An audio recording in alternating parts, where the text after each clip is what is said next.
again, open up the public hearing on our revenue projections. And first up is the New Hampshire Fiscal Policy Institute, represented by Mr. Slade. Thank you very much. I really appreciate the opportunity to be here. Chairman Lang, members of the committee. I have a presentation here that should certainly take up the half hour. There's a lot of material in this presentation, but it's titled The New Hampshire Economy and State Revenues. I'm not claiming that it's a comprehensive view of either one, but I did want to highlight some key points. And I should say, for the record, my name is Phil Sletton. I'm the research director at the New Hampshire Fiscal Policy Institute. NHFPI is a nonprofit independent policy research organization based here in Concord. We examine the state budget, the state economy, state revenues, and other matters of importance to Granite Staters related to fiscal and economic policy. And that brings me to you here today. So again, I appreciate the opportunity. So if you take a look at the first slide, which is page 2, this is designed to, and I should also say I'm happy to take questions at the discretion of the chair as well throughout. If you look on page 2, this is addressing sort of the big question of, is there going to be a recession in the next budget biennium? And I don't know the answer to that, although I think I would put the risk of a recession as somewhat lower than some other economists would. And part of the reason for that is we've had, among all the tumult that we've seen, we have had some pretty encouraging underlying data. What you see in this graph is the bars show the month-over-month job growth in the U.S. economy. This is my only graph that is about the U.S. economy overall. And consumer inflation is that line. And as you can see, it peaked in the middle of 2022 and has been declining since then. So this is encouraging because if the Federal Reserve's interest rate increases or cooling the economy as planned, this may be the data that we would expect to see, right? So there's obviously an exogenous shock, a geopolitical event, something having to do with the debt ceiling could obviously upset this picture. And this picture doesn't guarantee that the economy is going to be in better shape than we might have feared. But a lot of the forecasts of recessions have continued to be pushed back. And we still have pretty strong underlying job growth. Inflation is also still higher than it has been in recent decades as well. So that's a concern. But the fact that both are trending in the direction you'd want to see is a favorable thing. Next slide focuses on the New Hampshire economy, and there are 4 lines on this graph. The bottom line is the total, in dark green is the total non-farm jobs reported by employers in the state. And this figure, on average in 2022, and I'll note this is a longer timeline, this is 2013 to 2022 averages, this figure is slightly higher for 2022 than it was for 2019. So there are slightly more filled jobs in the state. We don't know how many of those are part-time jobs filled by the same person or how many of those are filled by people coming across borders to work in New Hampshire.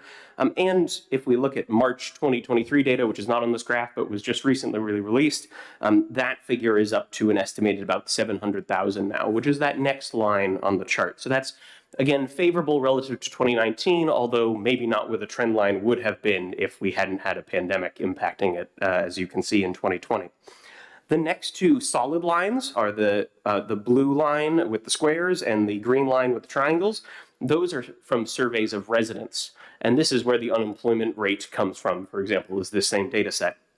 The blue line measures employed residents, and the green line measures those who say they are participating in the labor force, either they're working or looking for work. The employed residents line, you can see, is still a fair bit below where it was in 2019. And again, this is counting people who are residents of New Hampshire who may be commuting out of state for work, right? Which is why you see some of that gap between the number of employees reported by employers and the number of residents surveyed saying they are working. And that line has, along with the number reported by employers, been recovering pretty steadily since 2020, but is running into the labor force constraint, which is that light green line at the top. That's because there are fewer people participating in the labor force than there were in 2019, if you look at the 2022 average. And in that March 2023 data, it's still the case. Part of the reason why this is a more severe labor force constraint than we saw in 2019 is if you look at that dashed orange line, that is a measure of the size of the economy in New Hampshire, gross state product, our own version of gross domestic product, if you will. And you can see that in inflation-adjusted terms is quite a bit higher than it was in 2019. There's been a substantial increase there. That suggests that the size of the economy is larger. there are maybe more employees working in the state, but there are fewer workers available overall in the state's labor force. So that labor force constraint is something the economy is running up against. If we look at slide 4, you'll see the first reason that I'm going to highlight for why we may have that labor force constraint, or some of the one of several reasons. One piece that I think is key and would have happened regardless of the pandemic is that those of us who are older workers, older adults in New Hampshire, have left the labor force in larger numbers than younger adults, and have left the labor force in larger numbers maybe because of the pandemic, or maybe their plans were just accelerated by the pandemic. About 219,000 people in the state, or nearly 16% of the state's population in July 2021, was between the ages of 55 and 64. That doesn't mean that everyone's going to stop working at age 65, but if we look at aggregated data from prior to the pandemic, we do see a substantial drop in labor force participation between that 55 to 64 age group and 65 and older. It goes from about 75% down to about 33% if you look at those 2019 data. If you see on the graph, this is by age group, the number of people based on survey responses that say they do not want a job right now.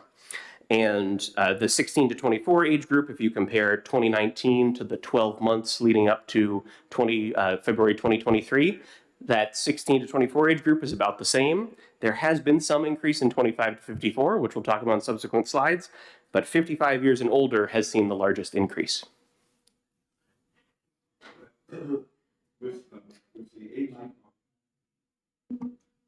With the aging population, are we seeing it would be counter to what you're saying here, a trend of older adults coming back? Now, I've noticed in my area, many more older adults are appearing at service area places, things like that. And is that the case? And what effect? I mean, that it can't have a long-term effect because their lifespan is short, but they're coming back, and what does that do? What impact does that have? Right, exactly. So, and that's a great question, Senator. Thank you. Long-term, these 65 to 74 age group labor force participation rate in New Hampshire over decades has been increasing, right? So it's, it's maybe in the 30s now. It was previously more like in the 20s in terms of the percent participation. And that's important because a lot of folks are already in the 65 to 74 age group, and a lot of people are in that 55 to 64. So in the next 10 years, they'll be in the next age group older. So those of us who have left the labor force and come back, those of us who are older adults who left the labor force and have come back following the pandemic, that's much more sort of granular and looking at 6-month to 6-month period. I haven't seen data for New Hampshire that says we're seeing that in a big way, but I think that the increases that we've seen in costs, inflation, right, leading to cost increases, has prompted more people to rejoin the labor force, especially including older adults who may have thought they would have been able to retire, and then cost increases led them to come back in. Additionally, there may have been people who just took themselves out of labor force for health-related reasons and always planned to come back. So have we seen, at least in the data that I've seen, and maybe New Hampshire Employment Security can address this at a more granular level, at least in the data I've seen, have we seen a flood of that would substantially move the numbers? I haven't seen that yet, but it is definitely a factor and is still one that I think is an open question. How many people have taken themselves out of the labor force during the pandemic for whatever reason and are planning on that being temporary, I think is a key question. These older adults are part of that. Thank you. Yep. Thank you. Yes. I also have a question around this statistic. Does this correlate in any way with a worker who's left the workforce to start their own business? Because I know that during the pandemic, we saw a significant, in the IRS, we saw significant requests for EINs for businesses, startups, after everybody was like basically kicked out of their job. And we see, is that correlated in any way with the job loss? So did someone leave the workforce to start their own business? Yeah, so that's a great point, Senator Lang. So these data are, if someone who is self-employed or starting their own business would not be counted as someone who's saying they do not want a job right now in these particular data. But you're absolutely right that the extent to which the number of new business applications has risen since the beginning of the pandemic is substantial, and it's substantial in New Hampshire too, not just nationally. So that is definitely a factor. And is likely a factor in what we'll see going forward in the economy. How many of those businesses are sustained and how many of them survive to 5 years as opposed to just their first several years? And what does that mean for the New Hampshire economy? I think those are important questions. These data in particular, if someone is saying they do not want a job right now, they are out of the labor force. Thank you. I'm sorry, continue. Yes, no, absolutely. So on Sorry, give me a second. yes. Senator, we're using this, we're going through this presentation, we're just going on to page 5. And thank you very much, because on page 5 is one of the reasons that, especially that 25 to 54 age group, we may have seen more folks identify that they don't want a job at this time, and that is childcare, particularly the accessibility of childcare and the cost of childcare. Before the pandemic, the State Department of Health and Human Services did some analysis showing, from data before the pandemic in 2019, about 60% of childcare needs were met with formal childcare settings and opportunities before the pandemic. So that already suggests there was some shortfall. And childcare prices are high relative to income. As you can see on the graph, particularly as incomes go down, childcare becomes the price of childcare, particularly without a childcare scholarship as assistance, becomes cost prohibitive, or at least a calculus when a family is considering are both parents, for example, participating in the labor force. That is a trade-off that we have survey data from the U.S. Census Bureau that suggests that caring for children who aren't in a childcare setting or aren't in school at that time is a reason for not working that some Granite Staters are identifying. So that is a labor force constraint. And on page 6, I know you've probably heard about this topic from other people and are going to hear about it additionally again today, so I won't spend too much time on it, but the housing constraint is a really significant piece of the overall labor force constraint in the state. The median home sale price between March 2017 and March 2023, so last month, was up 82% statewide.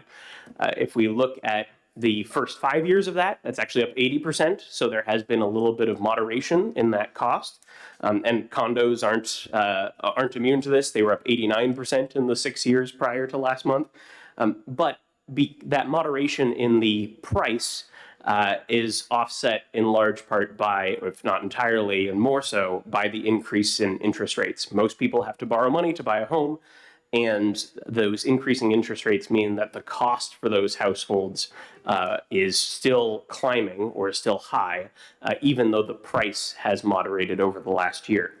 And that means there's less housing available in terms of units for purchase, and that puts more pressure on the rental market, which disproportionately serves residents with lower incomes. And those residents who may be nowhere near being able to buy a home are now competing with people who have been priced out of the housing market but otherwise would have purchased a home. And that, as you can see on the graph with the blue bars showing the residential vacancy rate and the median monthly rent and utility costs in the green line, you can see there are very few apartments available relative to what we saw even earlier last decade, and costs have continued to go up in terms of what the median rent and utility costs are.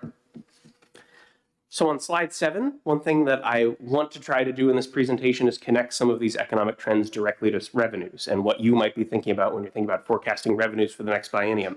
This is the first direct tie-in, which is with the real estate transfer tax. You can see here in green the real estate in green is the total sales volume. So these are single-family homes and condos. The real estate transfer tax is, of course, not just on residential properties, it's also on commercial properties and interest in properties. But as you can see, and these are 12-month rolling averages, so there's not the seasonal variation here. As you can see, those real estate transfer tax revenues track this relatively well. There is a little bit of a time lag because of a 1-month delay in collections for the real estate transfer tax. But the key thing to note here is that since about the middle of last year, on this 12-month rolling average, which again is a smoothed average and not particularly responsive to month changes, we've seen both total sales volume drop and real estate transfer tax revenues drop in, following that downward. And that is, again, part of this supply constraint meeting demand, it's meeting a very high level of demand, but the level of demand may not be high enough to account for the price increases that we've seen and also the increases in borrowing costs that followed that. And that's slowing the housing market. One thing I do want to note as well, relative to the real estate transfer taxes, the House Ways and Means Committee, relative to the governor's revenue projections, the House Ways and Means Committee had the largest drop relative to the governor's revenue projections in the combined business tax revenues, a very significant line in when you're thinking about revenue projections. The next largest drop, which was almost as large as that drop in business tax revenues, was in the real estate transfer tax revenue projections. So this is one that that it's important to keep eyes on, I would say, because the real estate market has been quite responsive to the increases in interest rates, as we would expect. Can I ask a question? Yes, absolutely. So do you have any data on the number of transactions? Because we look at volume, we look at dollar value, and with that rising housing price, it looks like, oh, we're selling more houses, but the reality is we'd be selling the same amount of houses, but just selling them at a higher price. And therefore that relates to the transaction. Right. So I'm interested in the number of transactions that correlate with these numbers, because if the housing market crashes, you know, that's going to have an impact as well. So. Yeah, that's a great question. And the New Hampshire Association of Realtors collects these data. So I'm only showing one subset of what they collect. I'm happy to send the link directly to those figures so you can see those transactions over time. Thank you. And add to that, if we could ever get a handle on the huge business transactions that seem to be taking place.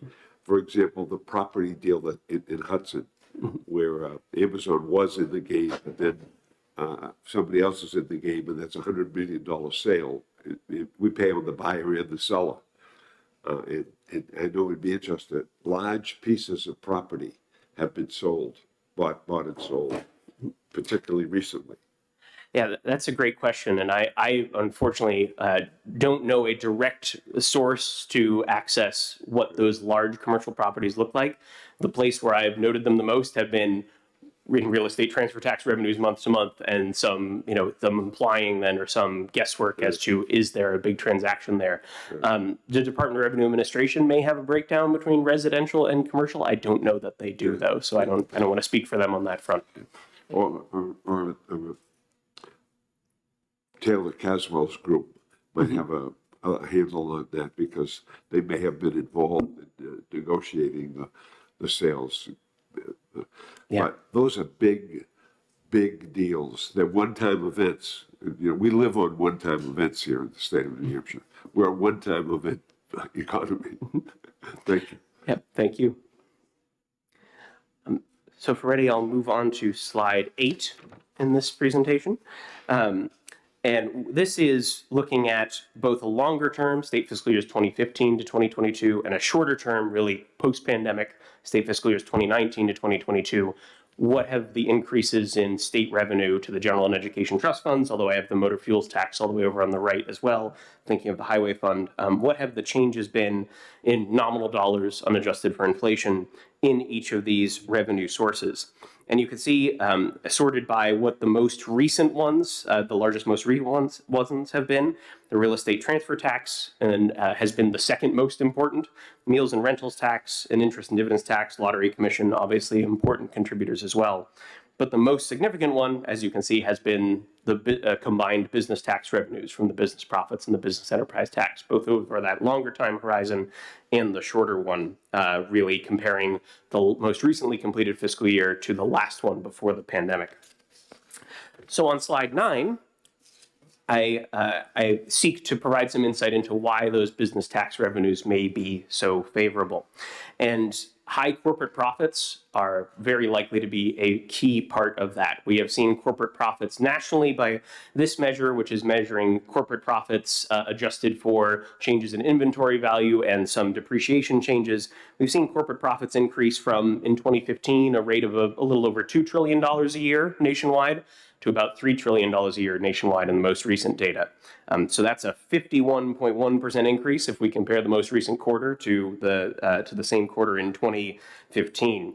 If we compare just the 2 years between 2020 quarter three, so immediately after the impacts of the pandemic, to 2022 quarter three, that's an almost 22% increase. Now, I want to note this is not a one-for-one comparison. The mix of businesses in New Hampshire is obviously different than it is for the nation as a whole, and our business tax revenues, which includes the business enterprise tax too, have gone up to higher percentages over the last 3 years and over that 7-year period. So it's not exactly one-to-one, but the trend line is definitely in the same direction, and it does inform what we see. On slide 10, part of the reason why I'm comfortable considering national corporate profits as a valuable indicator, an important thing to think about when you're thinking about business tax revenues, is the business profits tax relies on its tax base on a relatively small number of filers who are highly profitable businesses. And again, there's an apportionment process, so how many of these are operating solely in New Hampshire versus multi-state and multinational entities? These data don't directly answer that, but it does show that large entities, or at least entities that are high profit entities, are a very important part of the business profits tax base, with 78 filers paying, I think this is about 38% of the revenue in tax year 2020. That's the most recent year for which we have these data published at this point. Tax year 2019, it's actually about 80 filers paid 44% of the revenue, so a pretty similar picture. And again, if you look on the green slice, a smaller, a much larger than the 78, but a small number of filers is paying the remainder of roughly what is 3/4 of the business profits tax. Notably, if you're paying business enterprise tax, that's a credit against the business profits tax. So the business profits tax is reliant on these large, or these entities that have enough profits that they overcome their business enterprise tax credit. Another reason that corporate profits at the national level may be indicative is what you see on slide 11. This is the breakdown of filers for the business profits tax by type of filer. And here you can see the 6% of filers are what's called Water's Edge entities, and those entities paid 58% of the business profits tax in tax year 2020. So Water's Edge entities, what that means is you are a combined multi-part entity, right? You may have lots of subsidiaries and you're reporting in a combined fashion to the Department of Revenue Administration. At least one of those parts is substantially in a different country, substantially overseas, so 80% or more overseas. So that suggests that these entities are large multinational entities. That doesn't mean that they aren't headquartered in New Hampshire, and it doesn't mean that the partnerships, corporations, and proprietorships aren't also operating overseas to some extent or aren't multi-state entities. These data don't tell us anything about where an entity is based or headquartered per se, but they do tell us at least a little bit about what kind of operations they are, and for the Water's Edge entities, where they're operating or where at least component parts are operating. So again, the fact that that's more than half the tax revenue base for the business profits tax, and in tax year 2019 it was about 60%, so this 58% is not an aberration. That shows that those national, multinational entities are a really important part of the tax base in New Hampshire. And on slide 12, one thing I want to emphasize too is that when you're thinking about those projections for the business tax line, the combined business tax line, the business profits tax is an increasingly important part of that. Here you can see over time the split between the business profits tax and the business enterprise tax from 2007 to 2020. This is not the same split that you see on your monthly revenue focus or in the annual comprehensive financial report for the state. The reason it is not the same split is because at least some of that is based on assumptions based on the historical split between these two revenue sources. So I'll say, frankly, the monthly revenue focus split between business profits and business enterprise tax, I hardly pay attention to that because the Department of Revenue Administration doesn't know, for the most part, based on the quarterly estimates, which is how most of these revenues are paid, doesn't know the split between those two. It's not until the taxes are filed, which could be 10 months after the tax year, which the tax year may only overlap with the second half of the fiscal year that you're looking at, doesn't know what the actual breakdown is. So it's much later in the annual reports from the Department of Revenue Administration that we do get that breakdown. And if we look here, that breakdown has gone from what used to be a 60-40 breakdown to more like a 70-30 breakdown through 2020. And again, corporate profits have done well since 2020, so that split may have even widened a little bit. So that's corporate profits are an important part of the total business tax picture. The business enterprise tax, you'll note the revenues have been actually relatively flat if you compare 2020 to 2015. That the 2015 business enterprise tax revenue collections were higher than tax year 2020, actually. Part of that is likely due to the pandemic, but a big part of that over the long haul is the rate reductions for the business enterprise tax have been more substantial as a portion of the total rate than for the business profits tax. If you look on slide 13, you'll see the year-over-year change in the percent percent change in New Hampshire private sector wages paid. This is a big part of the business enterprise tax base, although not the whole business enterprise tax base. Those are those green bars that year-over-year change. The blue bars are the business enterprise tax revenue changes. And you can see that it was, and this is both comparing calendar years and tax years, which is, again, not an exact comparison, and gets a little messy during the Great Recession of 2008 to 2010. But from 2011, particularly from 2011 through 2014, it was pretty consistent, right? You'd see growth rates that were relatively similar between this proxy for a key part of the tax base and business enterprise tax revenue. There was an increase in BET revenue in 2015. I don't have an explanation for every piece of this, but if you look at the the vertical orange lines, those are where there are tax rate changes, and these are all tax rate reductions on this graph. In 2016, then, we saw a split between the private sector wages paid and what happened with business enterprise tax revenues. 2017, we didn't see as much of a split, right? But again, the BET is at a lower rate then. 2018, we see, again, maybe some discrepancy there. And in 2019, we do as well, although there may be some impacts from the pandemic that were starting to leak into 2019 and certainly in 2020. These all suggest that those business tax rate reductions for the business enterprise tax are a key part of why revenues in the BET have been relatively flat. Now, one other factor I want to mention when it comes to the health of businesses and the health of the economy in the state overall is on slide 14. The federal government has provided a lot of stimulus into the economy generally. That includes the New Hampshire economy, both during and in the years following the earliest impacts of the pandemic. You can see on this pie chart, this is a rough breakdown of data provided by the Office of Legislative Budget Assistant. This shows for at least most sources of revenue that came from COVID-19 related legislation to the state. And it totals about $17 billion. It's higher than $17 billion now. So that $17 billion, for context, that's, again, mostly one-time federal aid, and not all of it has been spent yet, but it's larger than a two-year state budget, and it is relative to the size of the economy significant. The nominal size of the economy in 2019 was about $87.3 billion. So add another $17 billion over the next couple of years on top of that base, that's a significant change in economic activity, particularly when $5 billion of that 17 went to business entities, particularly through the Paycheck Protection Program, and a significant amount went to individuals through either unemployment compensation or economic impact payments, those individual stimulus checks. And on slide 15. Can I ask a question? Yes, absolutely.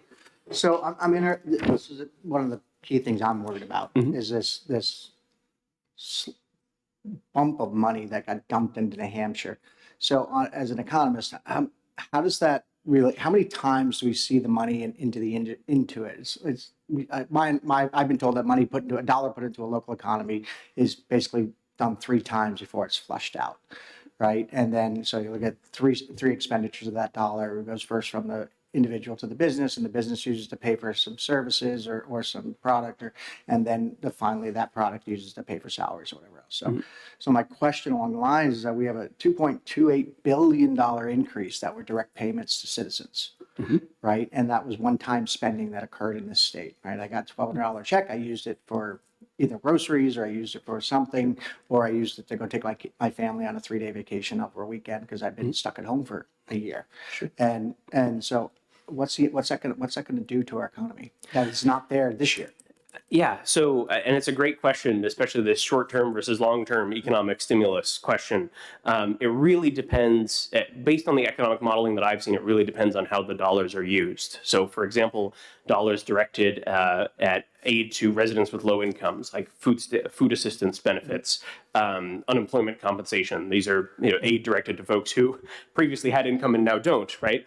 So using those dollars get used in the economy relatively quickly. That doesn't mean their half-life, so to speak, is shorter or longer per se, but it is more effective economic stimulus than some other forms of economic stimulus that we've seen. Actually, slide 15 may be helpful for this. Slide 15, you can see the percentage of New Hampshire adults that report it has been somewhat or very difficult to pay for usual household expenses. And that percentage, unfortunately, we don't have these data pre-pandemic, but that percentage you could see dropped after each of the federal policy interventions that provided those economic impact payments, and did drop for some number of weeks, but then has gone back up, and particularly has gone back up to nearly 1 in 3 as we get into a more inflationary environment on the right side of this graph. So I think that shows us that some of the impact of this is temporary, right? That the people's ability to pay bills, right, is impacted over several weeks or even months by some of these payments, but is not necessarily it may be a long-term impact in terms of their savings, which builds resilience, but really the form of economic stimulus, I think, is important when we're thinking about what is the long-term change. One other piece I want to layer in is that the Infrastructure Investments and Jobs Act, for example, is a different type of economic stimulus that is going to be coming over the next half decade or decade, depending on what part of it you're looking at. That is very infrastructure based, and that's a much more long-term economic stimulus than short-term. That's also on a different scale. We're not talking about $17 billion there by any means. We're talking about I think upwards of $500 or $550 million to the Department of Transportation over a 5-year period, if I recall correctly. So I hope that answered your question. I can only get at it so directly because it depends on the type of economic stimulus, but I do think that part of the reason we've seen the economy slow in 2022 relative to 2021 is because of that stimulus being that one-time stimulus having a big impact early on and having a waning impact over time. Thank you. Oops. Yeah, if I could. You say 1 in 3. My concern is when the rental subsidies cease. Now, a portion of them ceased on the 1st of April. Families cease in June, I think it ends. And if you were having difficulty prior to that time, right, what is it going to be like after that time? I know I'm chair of Southern New Hampshire Services, and we handled that rental subsidy, and we handled a series of other things. But what is your projection? What's going to happen? Where are those people going to be placed, and how are they going to afford what has been taken care of for an extended period of time?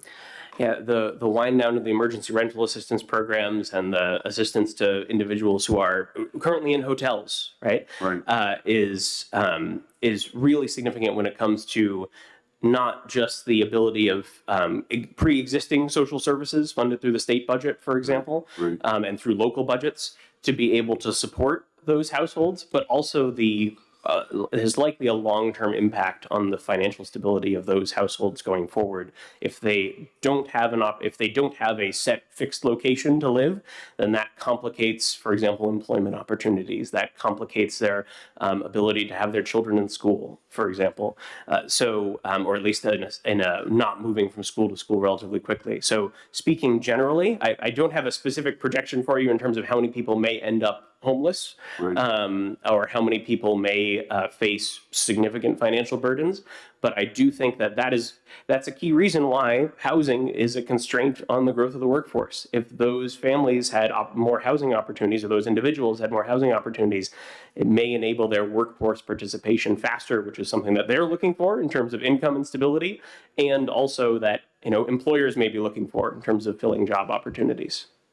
Yeah. I guess my concern is you got two things coming together. You got the relief disappearing, people moving out, and the inability to provide an opportunity for them to move in. Right. That would put a strain on the social services because, again, they would be taxed. And sorry, go ahead. No, good. One piece that I want to note here as well is the $17 billion, while also being economic stimulus, is funding lots of services, right? And sometimes some of those dollars haven't gone out the door and they're still being planned to fund services. But as those services are winding down or some are waning, that means that to the extent there are still service needs, there's that may have an implication for what the state is looking to provide in terms of those services as well.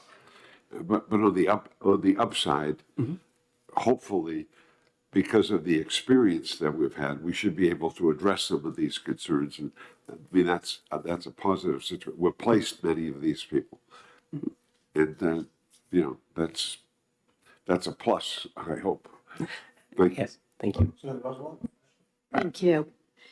Do you have any sense of when the rental assistance is all finished, what the effect on the hotels is going to be, and are, you know, that portion of the rooms and meals tax collections?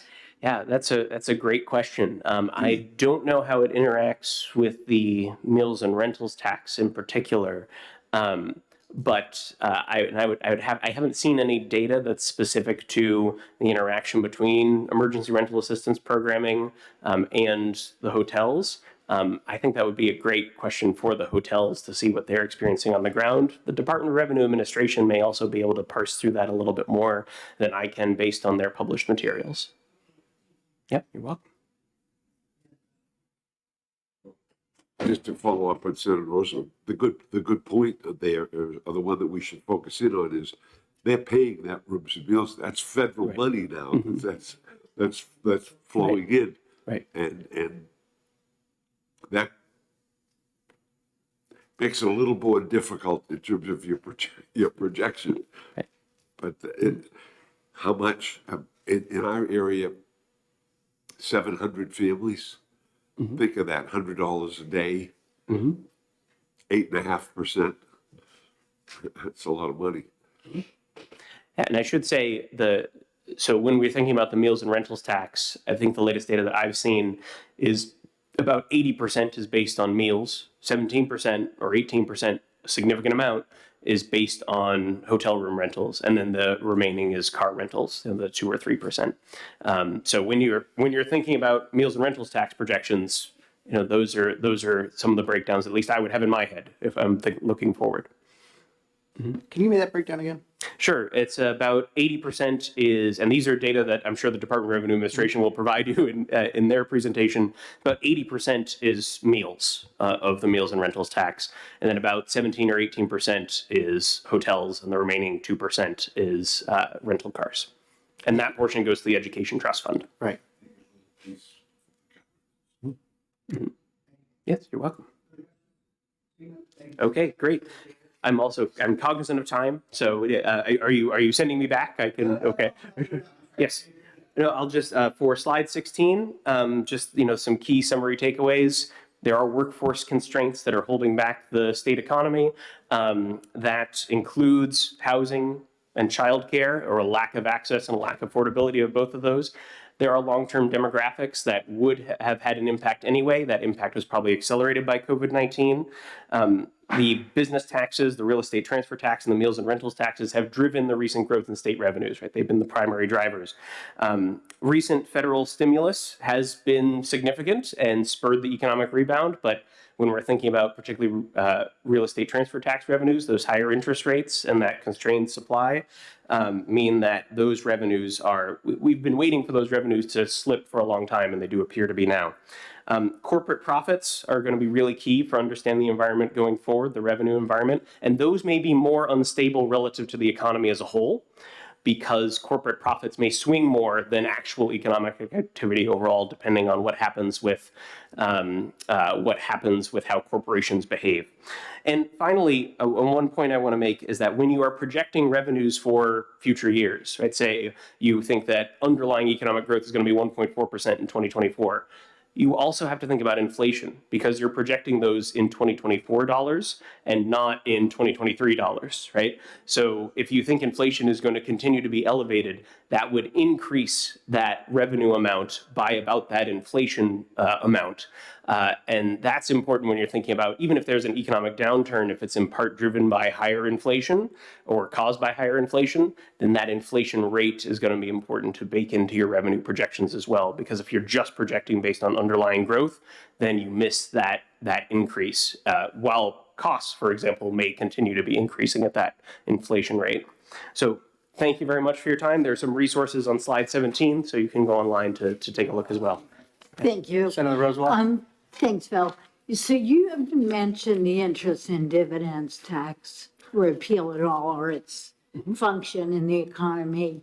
As that rate declines, do you expect that the more personal revenue or the personal money that that group of filers will have a positive impact on other revenues? Yeah, so, Or good. what? I mean, are we going to see a replacement of any of that?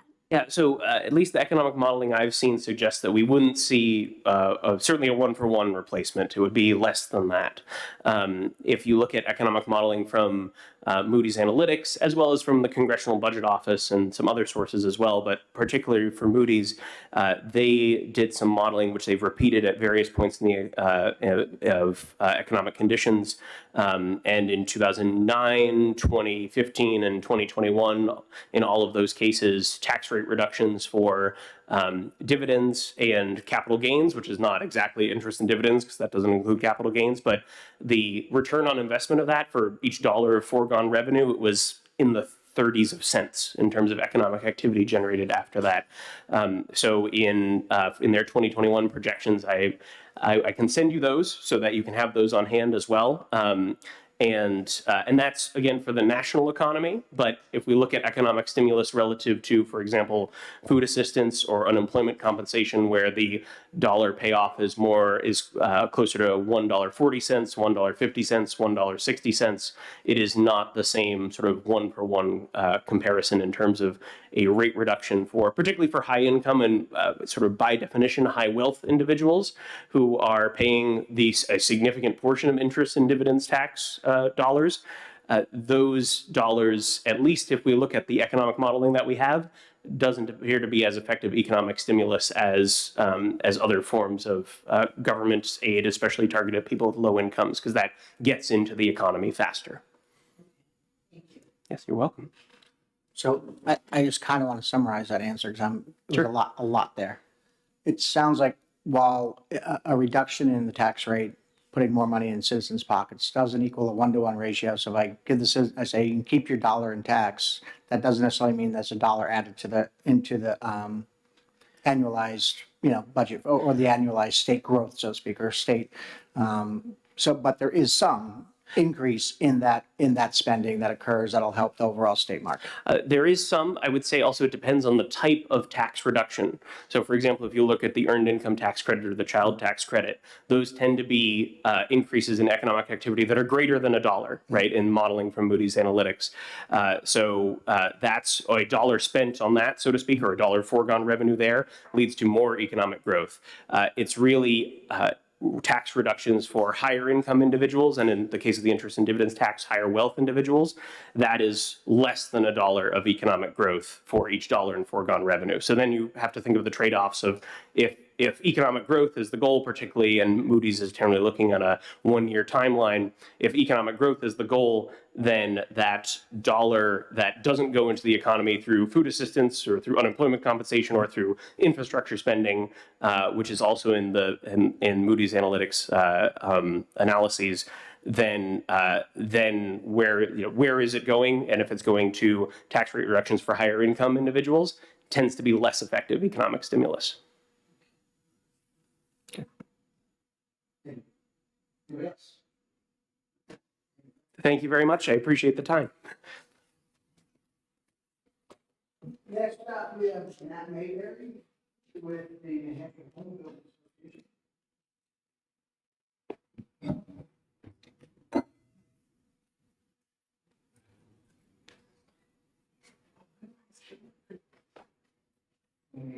He may bring some more of his friends with him to answer questions. Go I through. need all the help I can get. I'll be quiet. Oh, we know that's a lot. Just make sure you introduce yourselves for the record. Yep. Good morning, I'm Matt Mayberry. I'm the Executive Vice President of the New Hampshire Home Builders Association. Thank you for letting me be with you today. I brought with me Senator and home builder Bob Clegg from Hudson, I could talk about the abstract, but you can talk about boots on the ground, nails in the wood type of building. Great. All yours, gentlemen. Thank you. For perspective, the New Hampshire Home Builders were 500 members represented the 36,000 jobs in the residential building trades. We're cautious but a bit worried about the economy, but also government mandates placing personal policy objectives over facing a housing crisis. We all understand that housing is pretty much unaffordable for the average working Granite Staters, who may work at one of the big box stores or within the hospitality industry. We know that housing needs aren't being met for the missing middle of our neighbors.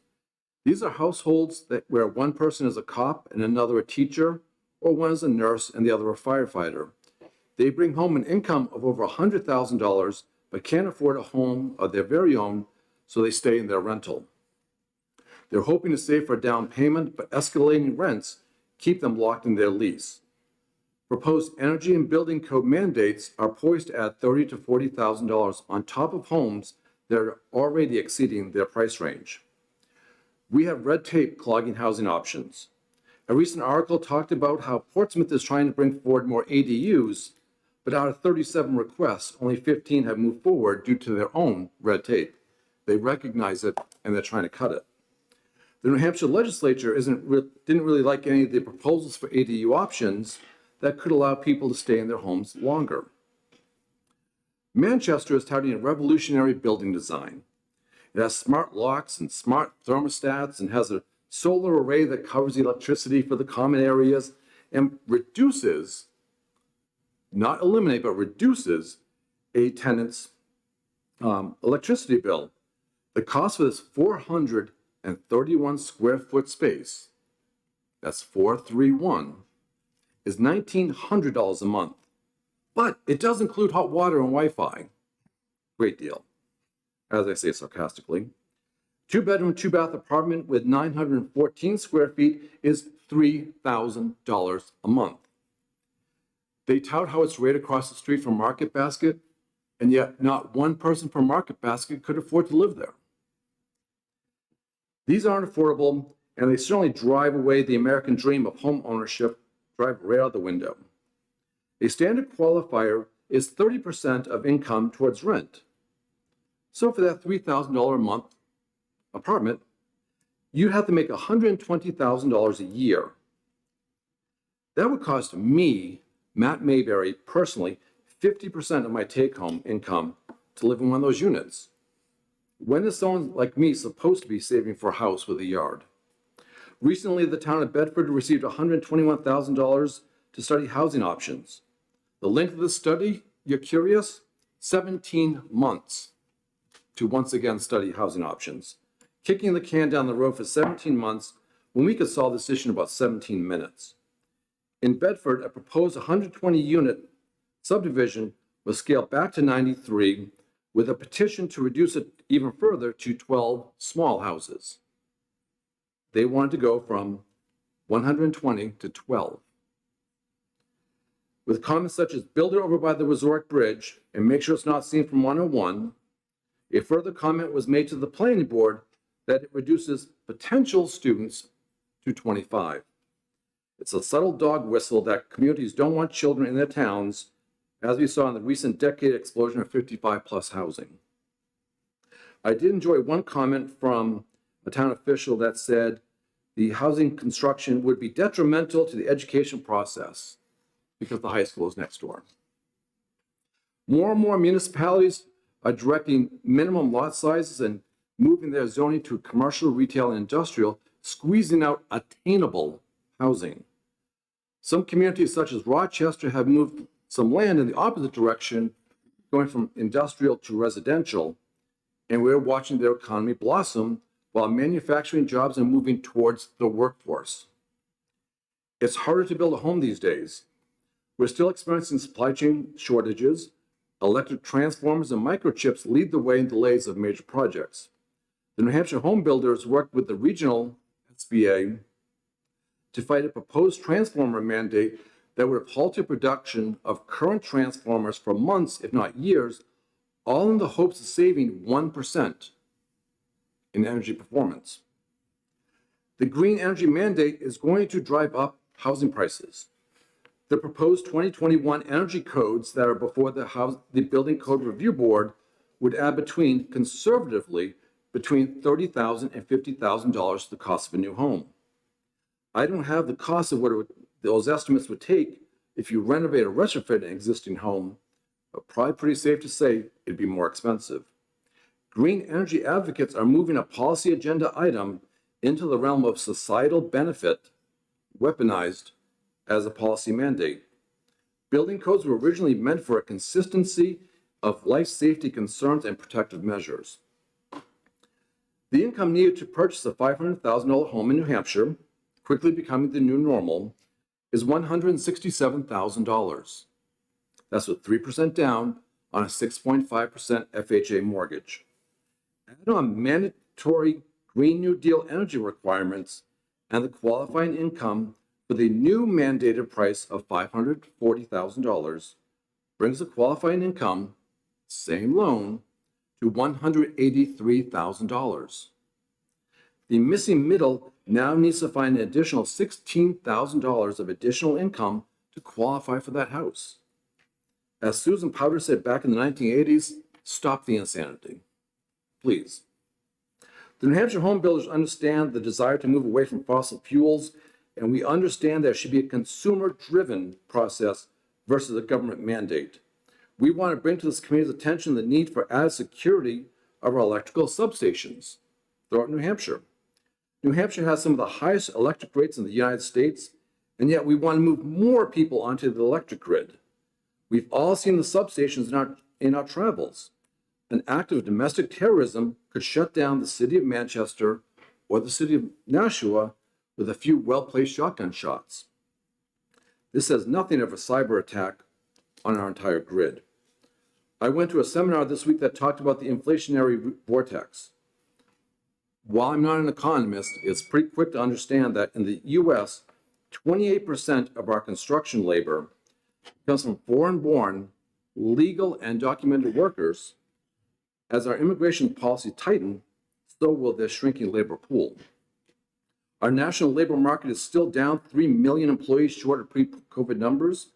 We are experiencing the grain of New Hampshire as more people choose not to return to work during the pandemic, opting for early retirements, and yet we continue to see an influx of new residents coming to New Hampshire who are working from home but demanding services and housing. 1 million Americans died during the pandemic. Out of the million, roughly 250,000 or 25% were aged 18 to 64 in that bracket. Of the current workforce, 41% are reporting workplace burnout and fewer vacation days. I've experienced it firsthand with my very own members. When I first arrived, I had members telling me they wanted to retire or sell their business or pass it along to a family member. 2 years later, those same builders and contractors are telling me, I can't find anyone to help. I've stopped taking on new clients, and pretty soon, Chairman, I'm just going to stop doing this. I can't keep going. Lending for mortgages and construction are going to tighten. The same inflationary vortex seminar I attended predicted a slight recession in 2023, driven a great deal by the housing market. Their view is that community banks will have to start keeping larger cash reserves due to the Silicon Valley Bank meltdown, thus leaving less available funds for lending. The less funds in circulation, the less income from interest rates, thus lower interest rates paid on savings accounts. Well, you can kind of imagine where it all goes from there. The New Hampshire home builders and our commercial friends at ABC Vermont, New Hampshire have been working with Apprenticeship New Hampshire to design a carpentry apprenticeship program to bring new people into the trades. We have students currently enrolled and it's gaining momentum. While it's getting there, it'll still take years to overcome the stigma of getting your hands dirty is a great career option with average pay around $80,000 a year. Just as a reminder, that $80,000 still only qualifies you for about a $200,000 mortgage. We've been working with the New Hampshire Department of Corrections to bring those behind the walls into the building trades. There's a huge amount of interest there, but the largest obstacle is finding instructors. The potential instructors are currently working too much or just too burnt out to carry that torch forward. I want us to be excited about building homes. Help us break that stigma of a career in the trades, please. Right now, between the onslaught of lack of labor, high mortgage interest rates, consistently challenging building supply issues from lumber to microchips, proposed energy and building mandates that far exceed life safety standards, the stigma that affordable housing is public ghetto housing, and the missing middle of people making $100,000 a year can't afford to move, they're clogging the rental rate. And the big one is that some of the municipalities need to stop judging that a young couple with 2 kids will somehow change the character of their hometown. Continue to suppress the housing industry.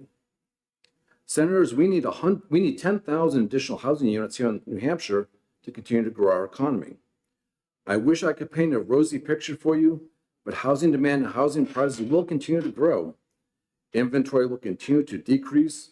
Labor will continue to leave the market through retirements and attrition, and soon, very soon, people are just going to give up. It's hard bringing business to New Hampshire if you can't even staff a full shift. But I do want to look back at that little shining light in Rochester where they're creating housing and the jobs are beginning to follow. I encourage the Ways and Means Committee to be frugal in their estimates in regards to housing and housing starts. The New Hampshire Home Builders Association is optimistic, but we're very cautious and wary of what the future holds for all of us. Thank you. And I brought, as I said, Senator Clegg, who builds homes and experiences this firsthand. Senator Clegg, you want to speak? Thanks. Bob Clegg for the record. One of the things that I want to say first is I really appreciated the Fiscal Policy Institute's piece this morning. I found it very informative. I will say that I would disagree with the $1,600 median income, median rent if you're in Manchester or Nashua, and you can find some. Oh, I'm sorry. If you live in Manchester or Nashua or Portsmouth, you might be able to get an efficiency apartment for $1,500. So the problem we're having is, as Matt said, people my age are no longer moving out of their houses because there's no place for them to go. And my house would have become the next family home. One of the things we do build is we build family homes. We usually build, or we were building, 3-bedroom houses designed for a family. And we used to sell those just before the pandemic for $350,000. I can't build that house for $350,000 anymore. In fact, it's now costing for the exact same house about $525,000. So you try to make a little bit of a profit. There's 3 of us, and you just can't because the people can't afford it. When they used to be able to qualify for a $500,000 house, the rates were at 3%. Today, it's 6.5%, 7%. They can't afford anything over about 2.25%. Part of the problem is having the ability to have the down payment. Now, I don't know if the state has money someplace where we could start some kind of a fund. The Community Loan Fund does it for manufactured housing parks. I don't know if that's possible to do for others, people with jobs, and I'm talking about firefighters, police, nurses, especially nurses, because I rent to some and they have a hard time. I also think that we should take a look at things like what was in the paper for Brookline. Brookline had a project where they were going to build a substantial amount of housing, but the fear from Brookline residents was that all of the people coming and filling those would come from Massachusetts because people in Massachusetts are looking for a better life. Obviously, New Hampshire is a much better place to be. So they feared that they were all going to move in. We weren't going to actually fill the units with people in New Hampshire that needed housing, but people from Massachusetts who are willing to pay a little bit more. And then their schools were going to get crowded. I don't know how we fix that, but I think that we need to take a good look at it.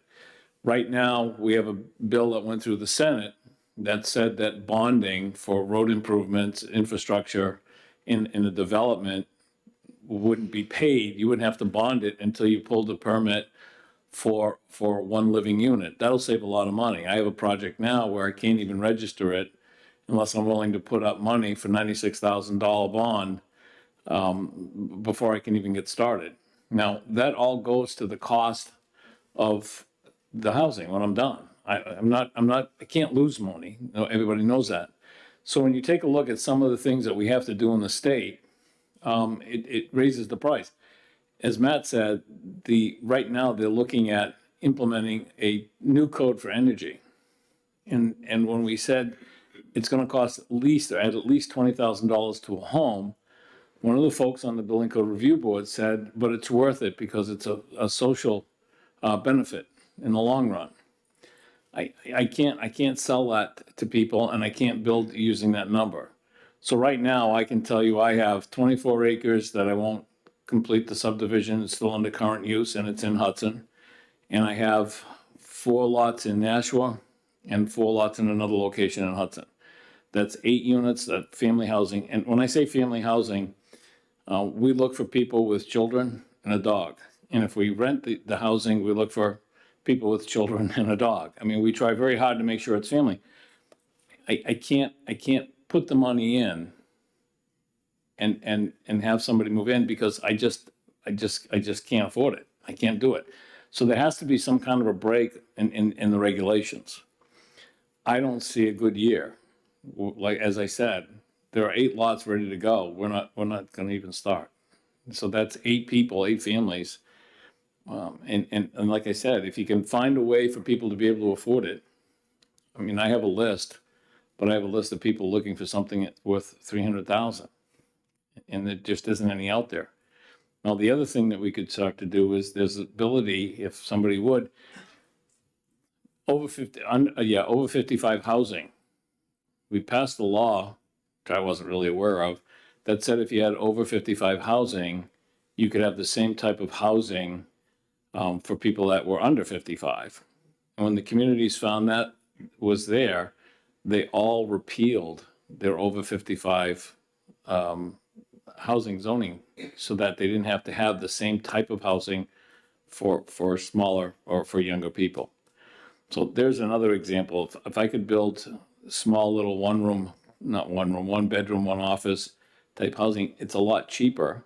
And there are a lot of younger people. Portsmouth has done, Dover, I think, has done a lot of that where professionals, husband and wife or a couple, have no intentions of being there except to sleep when they're working, and they're gone all weekend. It's a nice little unit, and it goes well. But a lot of the communities, again, are fearful that if they start developing those smaller homes, they're going to have too many people. So I think that the state needs to figure out somehow, one, how to help people get that down payment, and 2, how to encourage the local communities to allow us to build smaller. Now, I will say Nashua's been a perfect place because we've taken some lots with their help and put in 2 units where they would have only been 1. And what we've done is provided low-income housing, and they fill up very fast.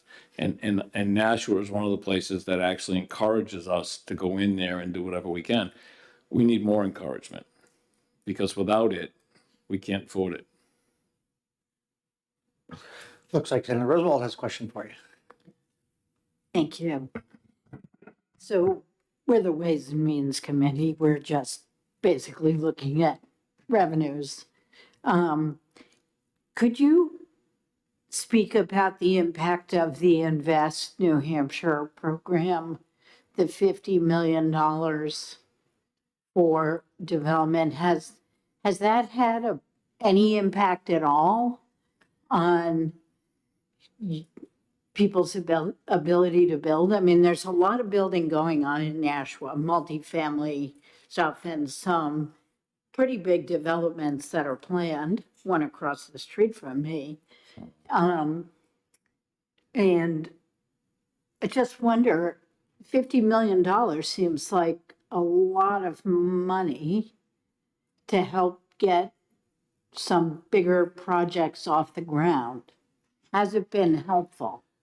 It has been helpful to large corporations that build large, but it has done nothing for the small builder. It was given out in big amounts to projects that were ready to go or could fly immediately. But even some of the people that originally wanted that money have taken a look at it and have stopped or walked away because they can't make a profit. But when it comes to the small builder who's doing 10, 15, 20 houses a year, we weren't included in the. Were you able to apply, or did the big multifamily projects just come in and suck up all the money? The big projects came in and sucked up the money because, as I said, you had to be ready you had to have a project that you could get ready in a short amount of time. So you had to be big, you had to have a lot of engineers and a lot of money already to put in. That's not the small guy. Okay. And what we also found, Senator, was that it helped put some of the projects back on track. They may have proposed, say, 24 units, but because of the supply chain issues and the pricing, they may have reduced it to 18. This allowed them to scale back up to maybe 21 units. So it kept some of the projects on track, but still at a smaller scale. I want to point out that part of my testimony, I should be clearer. I don't see the transfer tax making a whole lot of money because I don't see the real estate transfer tax increasing at all. I see it going down because if you can't sell your house, a lot of people aren't selling their house because they can't buy another one. So if you're my age and it's just your wife and you want to move to something smaller, by the time you sell your house and go look for something that you would live in, you either can't find it or it costs as much as what you just sold your house for. And I'm laughing because it's a ridiculous cycle that we're in. So I see a lot of things going down. I see the BET, BPT going down as well, because if I can't sell things, I can't have people working for me. And that reminds me, I also, if you ever have a chance to ask on the BPT, BET stats, there was a period when the legislature allowed for those who got loans during COVID, they got loan forgiveness, but we also forgave the BET, BPT based on what those loans brought in. I always wondered if those figures are in his or whether they were just missed, because I think we gave away $100 million. So, but I don't see a big increase. I know there's a lot of companies that are looking to expand, but I also know that there's a lack of people who want to work. And there's a lot of people out there in the trades who only want to work 25 hours a week. Do I have them? Yeah, because I don't have a choice. I got to find people to work. So I think all of that's coming down. People my age are getting tired. We can't do 50-hour weeks anymore. Senator Murphy. Thank you very much for coming in today. I understand everything you're saying, and I agree with a lot of what you're saying. But I do want to understand for a second. I do see a lot of apartments being built. I drive through Merrimack all the time, and I see apartments flying up, and they're all very similar, 6, 7-story buildings. The project you referenced across the Market Basket, I know that one for obvious reasons. There's one right around the corner on construction. I think it's going to be 6 stories, 250 units, give or take. Why is it so much? Is it just an economy of scale? Why are we seeing so many apartments and just no single family or family dwellings for sale? Why not condos? Why wouldn't condos make sense? I think what it is the at the end, it's what people can afford. And the biggest problem we have is, and those people are looking for a rental that they can afford. Most of those actually never get sold. So they're not family or workforce housing, in my opinion, because workforce housing or family housing is something that you buy And then at the end of raising your family, you have an asset that you can sell. Whereas when you're renting an apartment, when all is said and done, you have nothing in your hand. But it's supposed to be cheaper than a mortgage. So a lot of those units going up, it's a economy of scale and something where people can actually afford the monthly rent. So I guess I want to kind of summarize some of what I heard, and that was that between the inflationary rate, the cost of labor or lack of labor, the cost of borrowing money to do things is driving with that. You're anticipating that we'll see less housing, especially in the single family home market, being developed because the cost to build is exceeding your ability to sell. And if you do price it in such a way that it's not going to be affordable to the average person, as you said, the missing middle, the teacher and police officer that live together can't afford a house. Exactly. We don't call it affordable housing anymore. We call it attainable housing. We're trying to find a way to make attainable housing. And it's almost impossible. And it's going to affect the economy because a lot of those people, the nurses and what have you, that we rely on, we all go in and we love a nice meal, but we forget what it costs that person to go home and pay a rent. And I think that the follow-up to that is that again, the other issue that we're facing, first, we can't build housing because it's cost inefficient right now to make it available to people. The second aspect is that people that would normally be leaving their home to move to another home, either downsizing or upsizing, either direction, Right. is unable to do that because they'd be giving up a 3-point something mortgage to take a 7 or 6-point something mortgage and have a higher cost of property. And so that's also constraining the market as well. And also, Chairman, the potential government policy mandates that are coming forward aren't helping. When you add $20,000, $30,000, $40,000 on top of an already expensive home, as demonstrated, sometimes you need to find an extra $16,000 of income to qualify for that mortgage. Thank you. Any further questions, guys? Seeing them. Thank you very much, gentlemen. Matt, could I get your written testimony? Absolutely.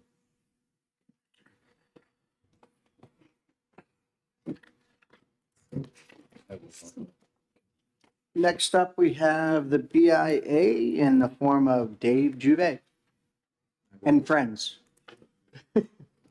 Chairman, do I give this to you or? Give it, Okay, thank you. Sonia, right over there.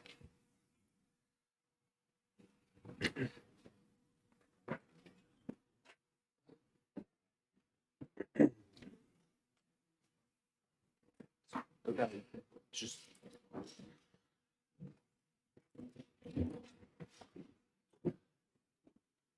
Good morning, Mr. Chairman and members of the committee. Mike Skelton from the BIA here today. Appreciate the invitation. And we've had the opportunity to speak in front of the committee and other committees in the past to comment on the condition of our economy and the business climate.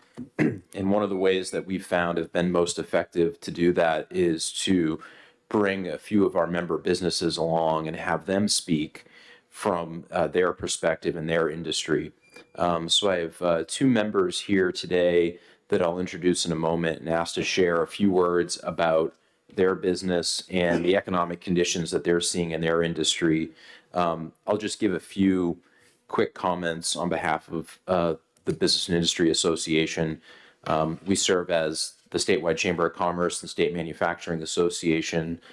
We represent more than 400 businesses across the state that collectively employ more than 100,000 individuals and contribute more than $5 billion to our state's economy.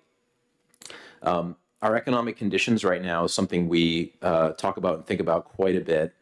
I think we are reasonably optimistic but cautious. One comment that has resonated for some time is it feels like we've been on the brink of a recession for the past year and a half.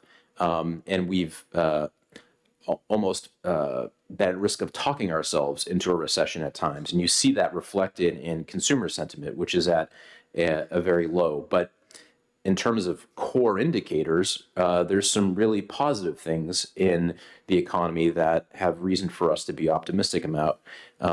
Job numbers continue to be extraordinarily strong. And as the members that I'm here with today will comment on in terms of their demand and the orders that they're trying to fill, still very robust. So when you have an economy where demand is still strong, the job market is still strong, that typically does not lead to a recessionary environment.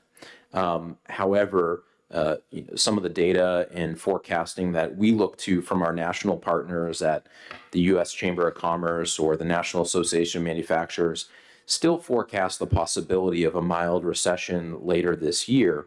But how much that will really impact us here in New Hampshire, I think remains to be seen. New Hampshire has done a really good job of being resilient in bouncing back and leading in New England when there have been recessionary forces elsewhere across the country or in the country as a whole. I can add more later on during Q&A about some of the challenges that we see, but I think it'd be best to turn it over to our members here to say a few words, to introduce themselves and their business. So joining me today is Val Zanchuk from GraphicCast and Joe Sheen from RP Abrasive. So why don't I start down there, Val, with you, and then ask them each to say a few words, and then we'll open up for questions. Good morning. Thank you for inviting us. As Mike said, my name is Val Zanchuk, president of GraphicCast. We're a small manufacturing company located in Jaffrey. We are at this point in a position in our business which has been around for over 40 years, where we have unprecedented demand for our product. We are in a evolving post-COVID economy, and we really have no sense of when it's going to end.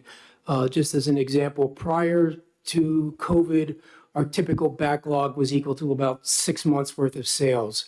Right now, our backlog is equal to 18 months worth of sales.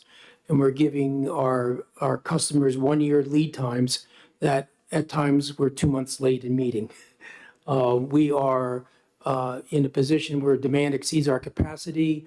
We are understaffed. We had at times been down probably 20% in terms of employment needs. Right now, we're about 2 people short out of a 25-person operation, but we've had a lot of turnover recently because as we've tried to find people to bring in, they haven't worked out very well for us. Attendance issues, things of that nature. So we've been lucky to find a few good people recently. And I would say the job market, the job opportunities have been a little better in the last few months. So we were hopefully getting to the point where we can fill that demand. But even at full employment within our company, we just simply don't have the capacity for the demand. And I think a lot of our customers coming out of the COVID recession, subscribe to what I'll call the toilet paper syndrome, and that they started to hoard because our lead times were stretching out. So a customer that normally would order a week's worth of production from us is ordering 3 weeks worth of production, which slows us down even more. It's taking, more and more time to get things out the door. Consequently, we'll have a month where sales aren't particularly good because our machines are all tied up making stuff. And the next month, sales are 3 times that because we finally got the stuff out the door. So it's a very volatile production situation. Our situation is not unique. I have many other colleagues who are in the same position with demand well exceeding supply, and we don't see any end. We do see some customers now canceling orders that they had placed for delivery a year out as their markets begin to slow. But if there is to be any sort of recession, I think we would just go sailing through it because we just have so much demand right now that any slowdown would be appreciated just for allowing us to catch up. In fact, we even consciously try to avoid taking any orders for shipment in June or July of this year, just so that the bubble of unshipped orders had a place to reside so we could try to catch up a little. But even at that, if we took no more orders now, it would be almost a year before we would actually work through the backlog that we have. So we have never seen anything like this. And this is a very common situation with those manufacturers. So we can't find people, can't find housing. I have a vacant lot next to me that I am trying to build housing on. And I have a less than enlightened zoning board that is just pushing out any decisions for about a year or so. So even though I almost lost one employee because he couldn't find housing, he got kicked out of his apartment, which was turned into an Airbnb. There doesn't seem to be any particular interest locally in the Jaffrey area of doing anything to mitigate the problem. And in fact, we just lost a couple of apartments in town as demolition was done to make way for a rotary that's going in. So now there's even less housing available, and there doesn't seem to be any sense of alarm or awareness or concern among the local planning boards about what we can do to try to get past that. So it's a frustrating situation when you find yourself trying to grow your business. And in fact, we could ship considerably more if we had people and places for them to live. So it's the same narrative you've heard all morning, different set of clothing, but it's the same situation. We could grow a lot more if we had the opportunity to bring in people and house them. Thank you. Chairman Lang, Senators, my name is Joe Sheehan. I'm CEO of RP Abrasives, and we are a small manufacturing company in Rochester. We're a little unusual in that we don't make anything. We provide services to other manufacturers. Our main markets are medical, defense, high technology, and this puts us in a very good, not perfect, position to view manufacturing in New Hampshire. To view it going forward, I need to look back for just a couple of moments. COVID, we and most of our customers remained open. However, that was with a lot of confusion, labor shortages, supply shortages, reduced sales, and high cost at the same time. Otherwise, COVID was normal. Fortunately, we and many other companies got a lot of help from the government. Federal level PPP loans and grants. At the state level here, Main Street loans, grants, and some very smart budget maneuvers on the state level that prevented excess costs to manufacturers and other companies. Today, there's less confusion. We can and we are making plans. Labor shortages continue, but there are some small signs that it's beginning to ease. Supply shortages have lessened, but they have definitely not yet disappeared. You certainly heard from my colleague Val about his situation. Tariffs and embargoes, mainly on aluminum and steel, hurt our customers and their customers, but they didn't have the desired effect of allowing the industries, the steel and aluminum industries, to rapidly expand. Now, this situation is better, but it's nowhere near being all better. A couple of quick examples. Several of the product lines that we work on, critical ones for us and our customers and theirs, require titanium. Titanium now has a 26-week lead time. Platinum. One of our customers requires platinum in his products. In December, he was shut down because there was literally no platinum available in the country.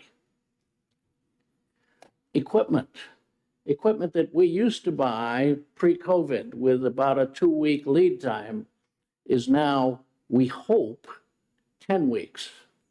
We fear it's longer. So supply shortages are still real. They've improved in some places, but they're still real. Reshoring. Now, this is a term that refers to bringing back production that once was domestic and then was moved overseas, mainly to China. Reshoring is now returning This doesn't make the nightly news, it doesn't make the newspapers or the front page, but it's quietly moving a lot of production back to the United States. That's having a major positive impact here and across the country. If we put all this together, today, manufacturing is very strong, and we believe it'll continue through 2023. Now, tomorrow, what does tomorrow look like? That's perhaps the most important part here. Manufacturing will stay strong beyond 2023 because some of the COVID effects have been lessened. Some of the material shortages have lessened, mainly steel and aluminum, but not other items. The Department of Defense has now begun issuing orders to replace weapons and ammunition that we've been sending to Ukraine. This is a significant step forward, and it will have a positive impact for several years. But the Defense Department has just now begun releasing these orders. Reshoring now has momentum. And it has a lot more momentum now because of the lockdowns that occurred in China and the transportation jam-ups and crunches that occurred around the lockdowns. Those opened many people's eyes that we have to bring production back. It took years to get it over there, decades even, and it'll take years for all of that, or even most of it, to come back. These are all significant influences on manufacturing. Now, there is a serious shortage of available, affordable, and reliable childcare.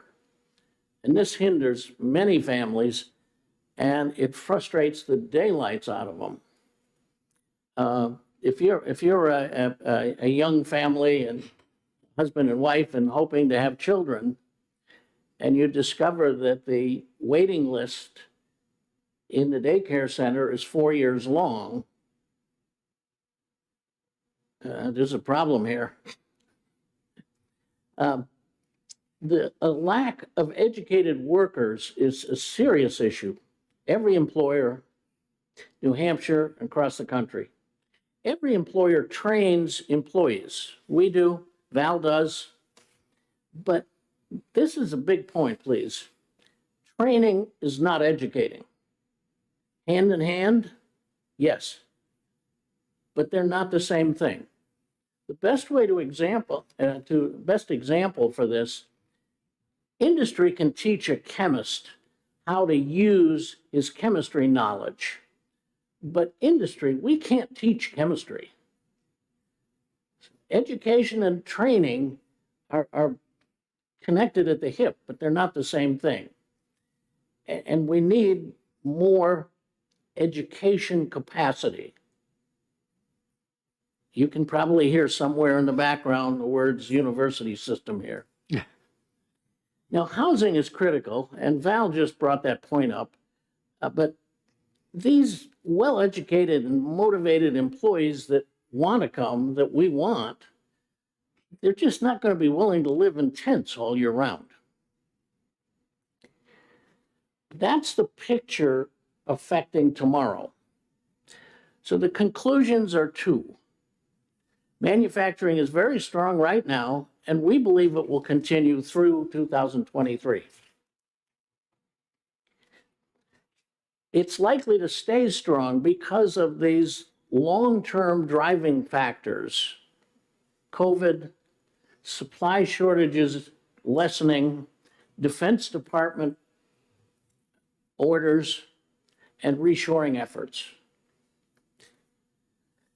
To put all of that together, we believe manufacturing will stay strong well beyond 2023. The farther out you look, the harder it is to see, but the the driving forces are long-term forces. Now, in some cases, customers are over-ordering, and Val spoke to that momentarily, but that's going to resolve itself, but there is so much demand that it's still going to stay strong. We're a 14-person company. We've already hired 3 people this year, and we're looking to hire 2 more. So we're scratching for those employees too, as Val is and as everybody else is. But we see a very strong manufacturing sector for several years out. I thank you, and we all would be happy to answer any questions. Senator Roosevelt first. Thank you. Thank you. I'm so happy to hear that manufacturing is going to stay strong, because I know how important it is as a business sector.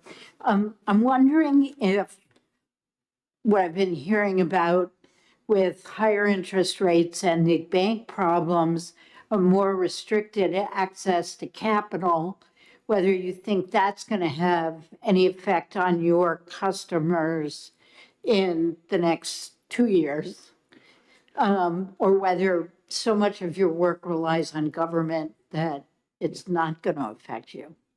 For manufacturing companies like ours, for companies like our customers, much of the financing that's needed is financing for equipment.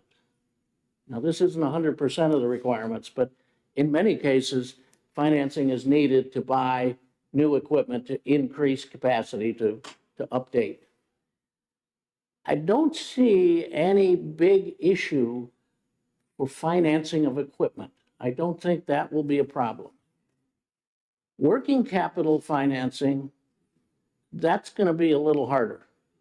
But I think as companies are streamlining coming out of COVID, I don't think the working capital requirements will be bigger than normal. The investment, I think that financing is okay. Just to speak to my experience there, more from a working capital standpoint, with the volatility that we're seeing in our monthly shipments, working capital becomes a little bit more important. And we have actually moved to a smaller local bank, is much more responsive to our needs than the larger banks that seem to be much more interested in dealing with the larger companies. So I actually was looking for, a larger line of credit. And the large bank I was working with was not as willing to do that as the smaller bank was. So I was able to get my credit line that way. That's an excellent point. And we had that same problem when we had the bank crisis, the banking crisis, and the big guys came in and they discarded the small guys, wouldn't deal with the small guys, became highly problematic. Something that's happened in the banking industry, though, credit unions are now able to do business loans. That was a big, big change. Once that came into play, and you had Service come into New Hampshire, you have an opportunity to work with them, I think, to get capital. Yeah. But I agree totally that the big guys have turned their back on us. They're just not in the business of helping the little guy. That's so true.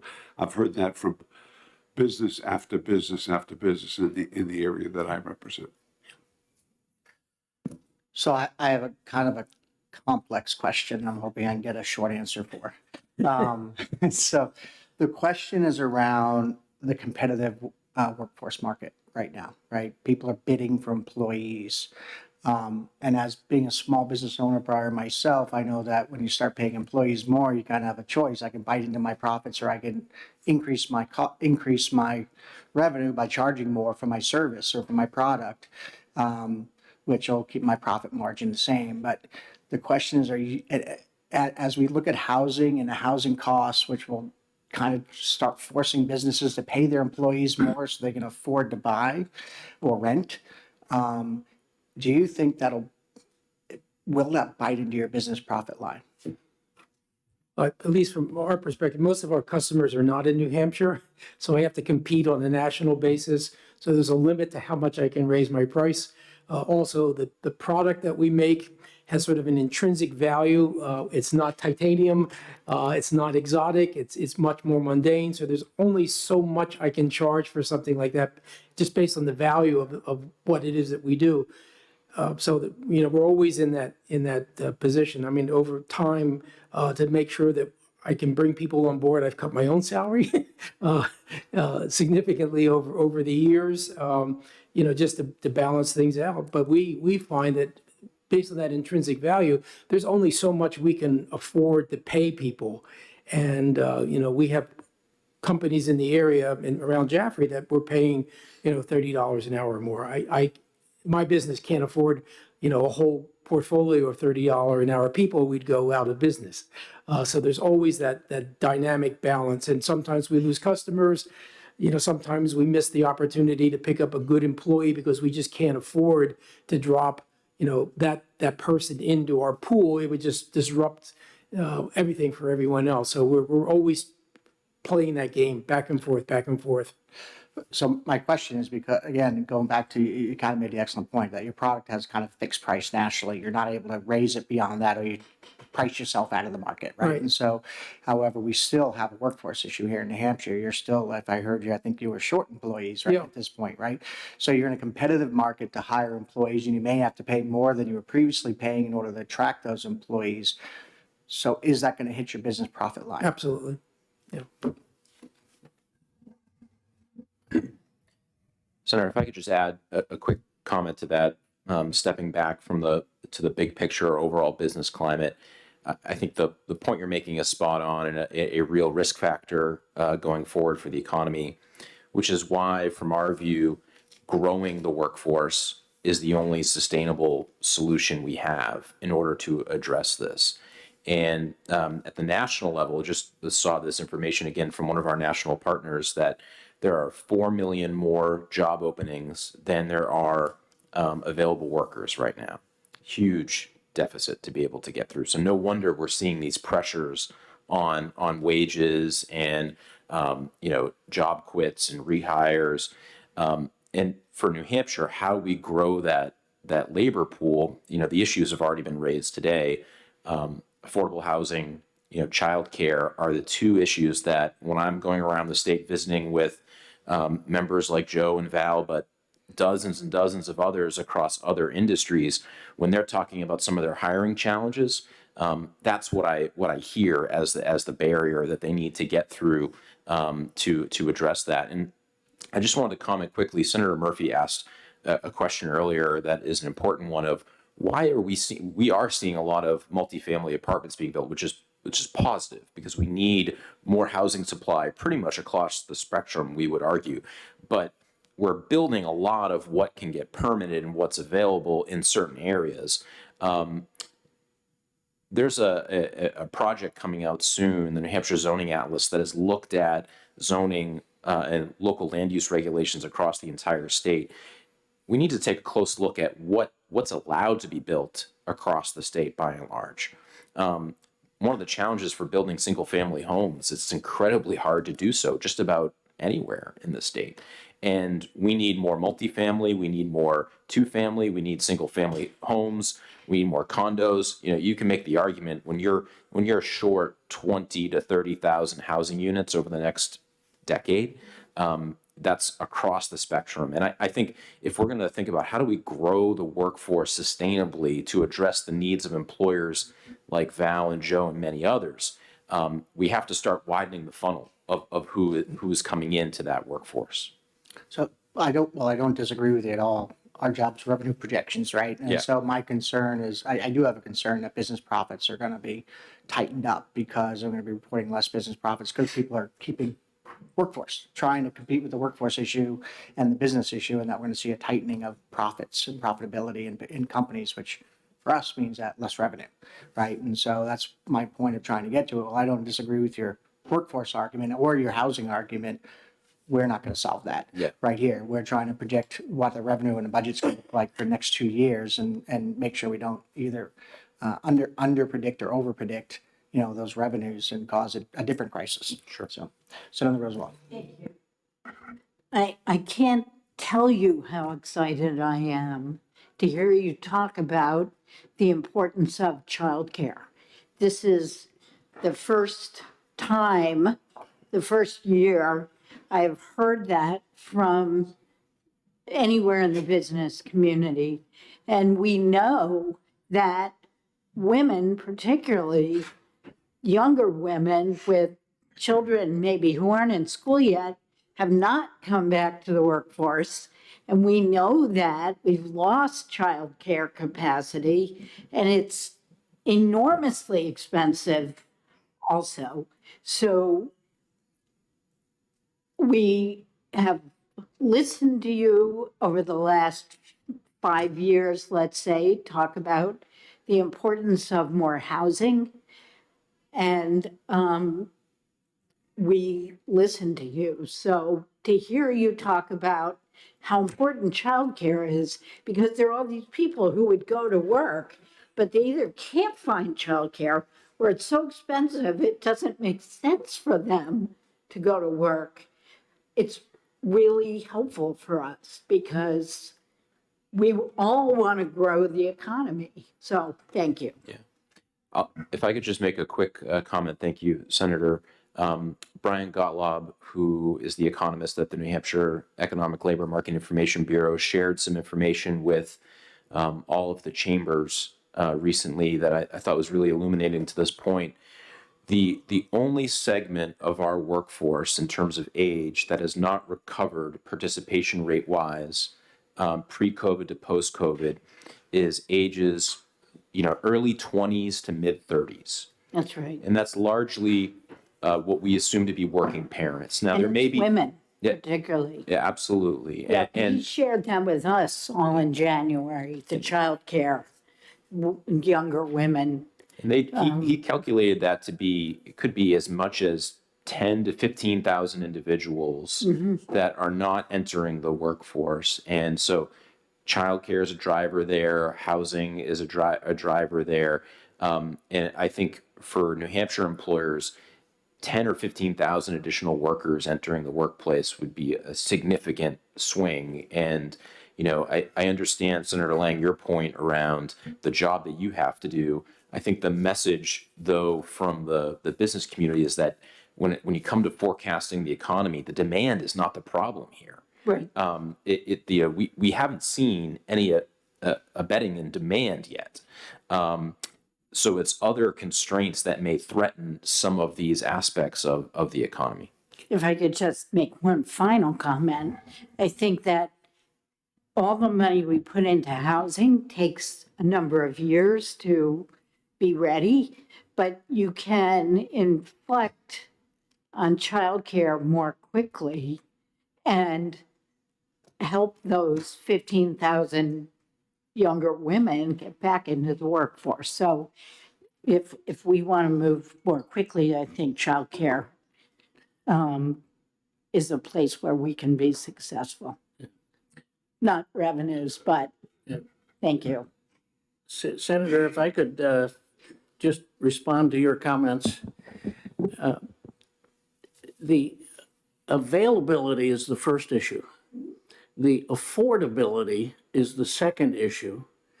We work a 4-day, 10-hour work week. And for many of our employees, going from 5 days down to 4 days of childcare is a big deal. And the last point on childcare is reliability. That call 7 o'clock at night saying, oh, we're not going to be open tomorrow, and similar things, I can't tell you how much it frustrates the employees as well as the businesses. So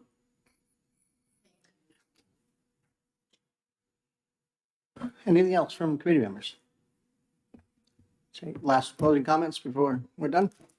We appreciate the opportunity, always here to offer insider comments.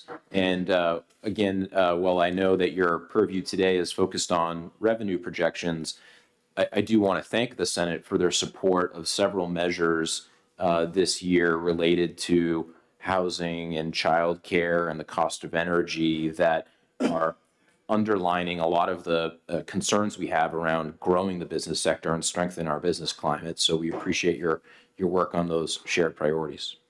Well, thank you again for coming in. Thank you. Phil, anything you want to add after everything you heard?